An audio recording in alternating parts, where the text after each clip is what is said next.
Hello my dear students, कैसे हैं आप सब। I hope you all are at home and you all are following lockdown as well, right, and taking lots of precautions. बहुत ही ज़्यादा ऐसा समय है कि प्रिकॉशंस लेना बिल्कुल भी ना भूलें। If you are going outsides, तो आपको पता ही है आजकल बहुत सभी जगह ये हो रहा है, तो कैसी प्रिकॉशंस आपको लेनी है, राइट। और बहुत सारी चीज़ें आप सीख भी रहे हैं, ऐसा मुझे लगता है। अगर नहीं सीख रहे तो प्लीज़ शुरू करिए। शुरू करने का कोई समय नहीं होता, आज समझ आया तो आज ही शुरू करिए। I am not saying this is the only thing, English is the only thing you can learn. There are lots of new things that you can learn easily at your home. आप 9th standard में हैं, आपने पास किया है, 10th standard में आ गए हैं, तो आप प्लीज़ 10th स्टैंडर्ड की तैयारी करिए। बहुत प्रीशियस टाइम है। I don't think so your school will open right now, it will take lots of time to open your school, and जब भी खुलेंगे that will be like very messy time. बहुत ज़्यादा जल्दी टीचर्स को भी आपके सिलेबस कंप्लीट कराने की होगी, तो आप थोड़ी बहुत तैयारी खुद से करके रखिए। That will be very beneficial for you, right. So आज हम बात करेंगे प्रेजेंट परफेक्ट कॉन्टिन्यूअस टेंस की, क्योंकि अब तक की क्लासेस में मैंने आपको क्या क्लियर कराया था, present indefinite, present continuous and present perfect. उनके नाम से टेंस को कैसे आइडेंटिफाई करें, मैंने आपको ये बताया था।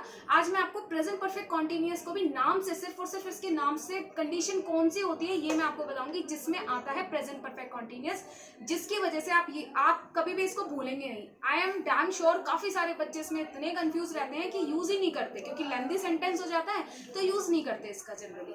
और वैसे मैं बताऊं, स्पीकिंग में इसका बहुत ज्यादा इस्तेमाल भी नहीं है। हम बात करेंगे कैसे हम इसे आइडेंटिफाई कर सकते हैं। जैसे कि मैंने प्रेजेंट इंडेफिनिट में आपको बताया था, क्या करते हैं प्रेजेंट इंडेफिनिट में, आपको क्या करना है, जो भी डेली रूटीन की बातें होंगी आप प्रेजेंट इंडेफिनिट में डाल देंगे। प्रेजेंट कॉन्टिन्यूअस में जो भी काम कॉन्टिन्यू चल रहा है, प्रेजेंट परफेक्ट में वो काम जो आपने जस्ट फिनिश्ड करा है, मतलब अभी अभी फिनिश किया हुआ काम होगा, तो आप प्रेजेंट परफेक्ट के हिसाब से बनाएंगे। अब आता है present perfect continuous. See guys, मैं आपको क्यों बता रही हूँ कि please identify all the tenses bye their name, because this is very important if you really want to get a fluency in your speaking. So this is very important to identify all the tenses by their name. क्यों? क्योंकि suppose करिए आपको एक sentence बोलना है कि वह 2 घंटे से पढ़ रहा है, मान लीजिए बोलना है। अब भाई वह 2 घंटे से पढ़ रहा है, बच्चे क्या करते हैं जनरली फ्रॉम हिंदी मीडियम, जो who belongs from Hindi medium, वो ऐसा करते हैं कि भाई 2 घंटे से पढ़ रहा है, 2 घंटे से पढ़ रहा है, यानी कि भाई पढ़ रहा है तो कॉन्टिन्यूअस आ गया इसमें। अच्छा कॉन्टिन्यूअस आ गया, अब भाई कॉन्टिन्यूअस, अरे 2 घंटे भी तो आ रहा है, इसका क्या करें हम। अब चलो उन्हें समझ में आ भी गया तो वो उसे बनाएंगे, हिंदी से इंग्लिश में ट्रांसलेट करेंगे। Means can you imagine how much time it will take to complete या to translate this sentence in English? बहुत ज्यादा समय, तो you will never get the fluency in English। तो इसे आइडेंटिफाई करो कि अच्छा ये है तो ये इसमें आएगा, फटाक से इसको बनाओ। And for that you really need to do lots of practice. As I told you, practice is the only mantra to learn anything. Practice करोगे कुछ भी रटने की जरूरत ही नहीं पड़ेगी आपको, समझ गए। तो आपको क्या करना है, बात करते हैं हम प्रेजेंट परफेक्ट कॉन्टिन्यूअस टेंस की। तो प्रेजेंट परफेक्ट कॉन्टिन्यूअस को नाम से कैसे पहचानेंगे वो समझो। प्रेजेंट परफेक्ट कॉन्टिन्यूअस मतलब कोई भी ऐसा काम जो प्रेजेंट में हो भी चुका है, यानी कि थोड़ा सा खत्म हो गया और थोड़ा सा अभी बचा हुआ है, जो रह रहा है, जो चल रहा है। जैसे मान लो यही सेंटेंस लेते हैं, मैं 2 घंटे से पढ़ रहा हूँ, मैं 2 घंटे से पढ़ रहा हूँ। अब मान लो मैं 2 घंटे से पढ़ रहा हूँ, तो भाई 2 घंटे पहले भी तो मेरी थोड़ी बहुत पढ़ाई पूरी हो गई ना, कुछ तो पढ़ाई है मैंने 2 घंटे में, तो कुछ पढ़ाई तो मेरी खत्म हो गई, लेकिन मैं अभी भी पढ़ रहा हूँ क्योंकि मेरी पढ़ाई पूरी तरीके से खत्म नहीं हुई। तो ऐसा कोई भी काम जो आपने काफी समय पहले या 2 घंटे पहले, 2 महीने पहले, 2 दिन पहले, 2 साल पहले, 4 साल पहले, 10 साल पहले शुरू किया है, लेकिन अभी भी आप उसको कर रहे हैं, ऐसे सभी काम प्रेजेंट परफेक्ट कॉन्टिन्यूअस के अंदर आते हैं। ध्यान रखिए क्या, कि जो भी काम आपने पास्ट में शुरू करे लेकिन अभी भी आप उसे कर रहे हैं, वो सारे काम आते हैं आपके प्रेजेंट परफेक्ट कॉन्टिन्यूअस में। बहुत आसान है, समझ आ गया। अब इसकी हेल्पिंग वर्ब कितनी आसान है, प्रेजेंट परफेक्ट की हेल्पिंग वर्ब क्या बताई थी, हैज और हैव बताई थी ना। अब इसमें भी कुछ नहीं करना भाई, हैज हैव के साथ बीन लगा देना, BEEN, हैज बीन और हैव बीन हो गई हेल्पिंग वर्ब। वहां ही शीट के साथ हैज लगा रहे थे, यहाँ पे भी ही शीट के साथ हैज बीन लगाना है। IUVD के साथ हैव लगा रहे थे, यहाँ पे भी IUVD के साथ हैव बीन लगाना है, ठीक है। अब भाई बात हुई थर्ड कंडीशन की। थर्ड क्या आता है हमारा, वर्ब की कौन सी फॉर्म लगानी है। भाई इसमें कॉन्टिन्यूअस भी आ रहा है, तो कॉन्टिन्यूअस से याद रखना, जब हमने उसके कॉन्टिन्यूअस बनाए थे तो वर्ब की फर्स्ट फॉर्म में ING लगाई थी ना, नॉर्मल प्रेजेंट कॉन्टिन्यूअस में। यहाँ पे भी वर्ब की फर्स्ट फॉर्म में ING ही लगेगी। यहाँ एक इंपॉर्टेंट बात होती है, ध्यान रखने का एक तरीका ये भी है, जिन सभी सेंटेंस में टाइम दिखा रहा हो, टाइम मेंशन किया गया हो और आपको लग रहा हो कोई काम, थोड़ा सा काम हो चुका है और थोड़ा अभी होने वाला है, बच गया है, जो हो रहा है, थोड़ा हो गया और थोड़ा जैसे कि मान लो मैं 2 घंटे से पढ़ रहा हूँ, इसी को लेते हैं, मैं 2 घंटे से पढ़ रहा हूँ, तो थोड़ी बहुत पढ़ाई मैंने कर ली है, लेकिन मैं अभी भी कर रहा हूँ और साथ में से समय दिया है ना 2 घंटे, ऐसे सभी सेंटेंस प्रेजेंट परफेक्ट कॉन्टिन्यूअस में आते हैं। और टाइम कैसे पहचानेंगे? टाइम 2 टाइप का होता है, एक निश्चित समय कंफर्म टाइम, ठीक है, एक अनिश्चित जो कंफर्म ना हो। अब मैं मान लो मैंने बोला मैं 2 घंटे से पढ़ रहा हूँ, तो आपको क्या लगता है ये निश्चित समय है? निश्चित समय नहीं है। निश्चित यानी कि कंफर्म टाइम उसे कहते हैं जिसके अंदर क्या होता है कि आपको एग्जैक्टली पता हो कि किस समय के 2 घंटे। अगर वो 2 घंटे, मैंने तो नहीं बोला मैं सुबह के 2 घंटे से, शाम के 2 घंटे से, जब परफेक्टली, जैसे मैं 1930 से ये तैयारी कर रहा हूँ या मैंने 1909 से तैयारी कर रहा हूँ, तो भाई ऐसा जो टेंस होंगे जिसमें परफेक्टली मेजर किया गया है टेंस के सन के बारे में, ईयर के बारे में, वो आते हैं इसके अंदर अलग। मतलब वो अनिश्चित, वो हो गए निश्चित, और अनिश्चित हो गए जिसमें 2 घंटे 2 मिनट 2 महीने, कौन से 2 महीने, वो हो गया निश्चित समय नहीं हुआ, वो अनिश्चित हो गया। और जहां भी अनिश्चित समय हुआ, 2 मिनट 2 घंटे 2 महीने 2 साल, जिसमें ये नहीं बता रखा कौन से 2 साल, कौन से 2 महीने, कौन से 2 सेकंड, कौन से 2 मिनट, अनिश्चित समय होता है। इसके लिए हम फोर का इस्तेमाल करते हैं, FOR, फोर का। मैं आपको इसकी फॉर्मेशन बताऊंगी, आप समझिए फोर का इस्तेमाल। फोर एक ऐसी चीज है जिसे हम इन्हीं सेंटेंसेस में नहीं, कहीं भी फोर में जब टाइम लगाना हो, ऐसे अनिश्चित समय के साथ टाइम में फोर का इस्तेमाल हम कर लेते हैं कहीं भी। लेकिन दूसरा जो है निश्चित समय, सीन्स, निश्चित समय के लिए हम सीन्स लगाते हैं, SIENCE, सीन्स। लेकिन सीन्स का इस्तेमाल ज्यादातर परफेक्ट कॉन्टिन्यूअस टेंसेस में ही किया जाएगा सभी के। निश्चित समय, जैसे निश्चित समय कौन सा हो गया, जैसे कि 1930 से मैं तैयारी कर, सॉरी 1930 तो बहुत पुराना हो गया, 1998 से मैं प्रिपरेशन कर रहा हूँ इस चीज की, या फिर मैं फरवरी से स्टार्ट कर रहा हूँ, या मैं जनवरी में ये ज्वाइन करूंगा।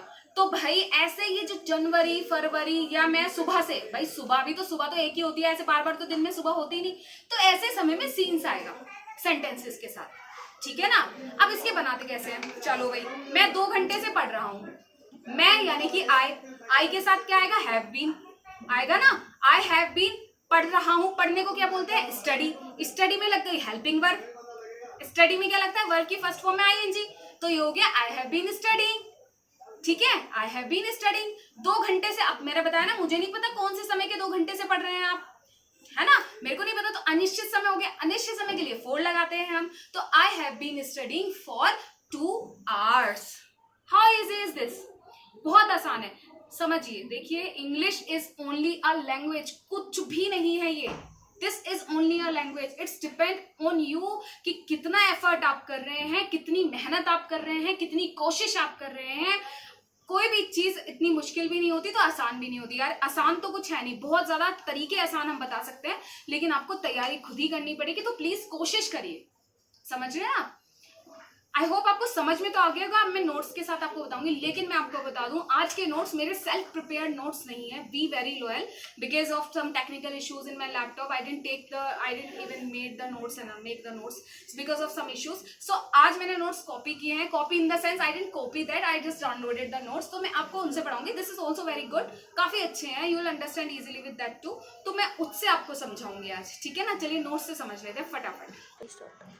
देखिए, प्रेजेंट परफेक्ट कॉन्टिन्यूअस टेंस है, इसमें बताया गया है इन वाक्यों में, इन सेंटेंसेस के अंदर हम भूतकाल यानी कि पास्ट में कोई काम शुरू होता है और अभी भी प्रेजेंट में भी कंटिन्यू रहता है। जैसा कि मैंने आपको बताया था, कोई काम थोड़े समय पहले आपने शुरू किया लेकिन अभी भी कंटिन्यू आप कर रहे हैं, वहां पर यूज होता है। रहा है रहिए के चक्कर में नहीं पढ़ना, I didn't prepare this notes by myself, तो मैं माफी चाहूंगी उसके लिए, because of some technical issues in my laptop मैं नहीं प्रिपेयर कर पाई। तो ये बस आप ध्यान रखिए, जो काम थोड़े समय पहले शुरू करा है और अभी तक चल रहा है उनमें आप इस्तेमाल करेंगे, ये होता है, उसे आप आइडेंटिफाई कर सकते हैं। सीधा सीधा प्रेजेंट परफेक्ट कॉन्टिन्यूअस में डाल दीजिए।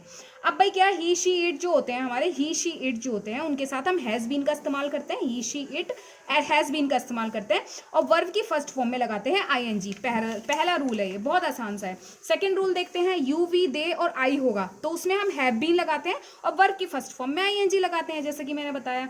अगर हमारा निश्चित समय हो यानी कि परफेक्ट टाइम हो तो सीन्स लगाएंगे, और अनिश्चित समय हो तो हम फोर लगाएंगे, ऐसे ध्यान रखिए। जैसे देखिए, इसमें एग्जाम्पल भी दे रखे, सीन्स ट्यूसडे, सीन्स 1998, तो कंफर्म है भाई, ट्यूसडे का दिन कंफर्म है, सीन्स 1998 ईयर कंफर्म है, सीन्स मॉर्निंग सुबह कंफर्म है, सीन्स 4 o'clock टाइम कंफर्म है, कंफर्म टाइम के लिए सीन्स लगाना है, और जो कंफर्म टाइम ना हो उसके लिए हम 4 लगाते हैं। जैसे 4 2 days, कौन से 2 days भाई?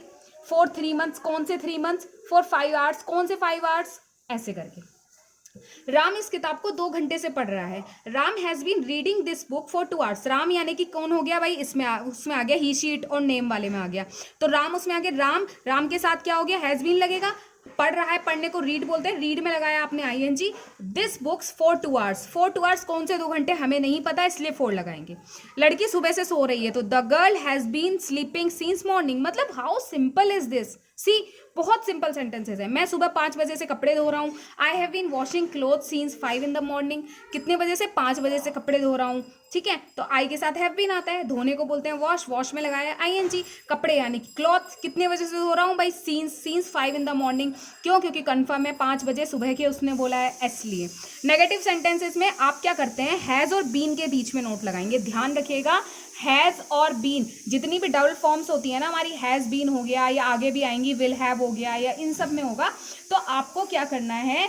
हैज़ और बीन के बीच में नोट लगता है, वहां पे ध्यान रखिएगा। डबल फॉर्म्स के अंदर आपको डबल हेल्पिंग वर्ब है कहीं भी, तो हैज़ और बीन या उन दो डबल के बीच में नोट लगेगा। आप हैज़ नॉट बीन ऐसे याद रखना है, हैव नॉट बीन, ठीक है।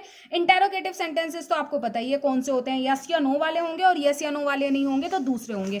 तो जब यस या नो वाले सेंटेंसेस हो तो कैसे? जैसे क्या वाला, ये यस या नो वाला है, इसका आंसर जो है हम यस या नो में देंगे, तो उसमें हम क्या करते हैं? हेल्पिंग वर्ब को उठा के सबसे पहले रखते हैं। तो यहाँ हेल्पिंग वर्ब क्या होगी हमारी? हैज़ हो गई। उसके बाद हम सब्जेक्ट रखते हैं। हमेशा ध्यान रखना ऐसे सेंटेंसेस में जिसमें आपको इंटेरोगेटिव हो या नेगेटिव हो, ठीक है, चाहे इंटेरोगेटिव हो चाहे नेगेटिव हो, उसमें हैज़ और बीन के बीच में ही वो थर्ड चीज आएगी। नॉट है तो इसके बीच में आएगा, और अगर कोई सब्जेक्ट है तो भी इसके बीच में ही आएगा।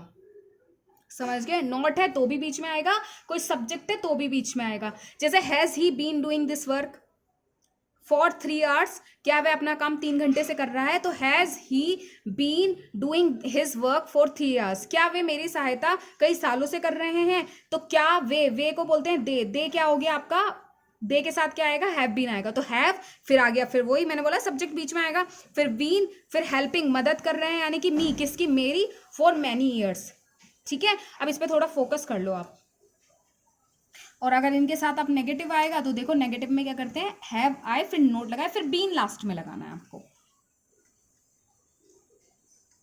स्टार्ट। सो मुझे उम्मीद है कि आपको समझ में आ गया होगा अब तक सब कुछ। अगर आपको अभी भी थोड़े बहुत डाउट्स हो ना तो आप मुझे मैसेज करिएगा।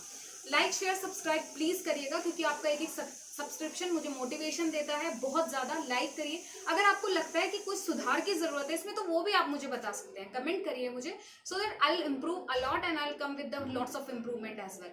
आई प्रॉमिस यू फॉर दैट। मुझे कोई बुरा लगने वाला नहीं है उसमें, जैसे कि एक टीचर बच्चों की गलती बता सकता है, तो आप भी मेरी यहाँ इसमें कुछ फॉल्ट अगर आपको लगे तो यू कैन फाइंड दैट, और वो मुझे आप बता सकते हैं, ठीक है। तो ये प्रेजेंट परफेक्ट कॉन्टिन्यूअस था, ये खत्म हो गया है हमारा। अगर आपको लगता है अब तक के प्रेजेंट में कोई डाउट हो पूरे प्रेजेंट के सारे टाइप्स में, तो आप मुझे कमेंट बॉक्स में कमेंट करें। I will make your request as well as soon as possible. और कुछ बच्चों की प्रिपरेशंस की भी रिक्वेस्ट है, उसकी मैंने एक बहुत अच्छी खासी ट्रिक फाइंड कर ली है, वो भी मैं आपसे बहुत जल्दी शेयर करूंगी एज सुन एज पॉसिबल। तो please keep learning as much as you can. बहुत प्रीशियस टाइम होता है, समय वापस नहीं आता। लर्न करिए और घरों में रहिए, सुरक्षित रहिए। Thank you so much.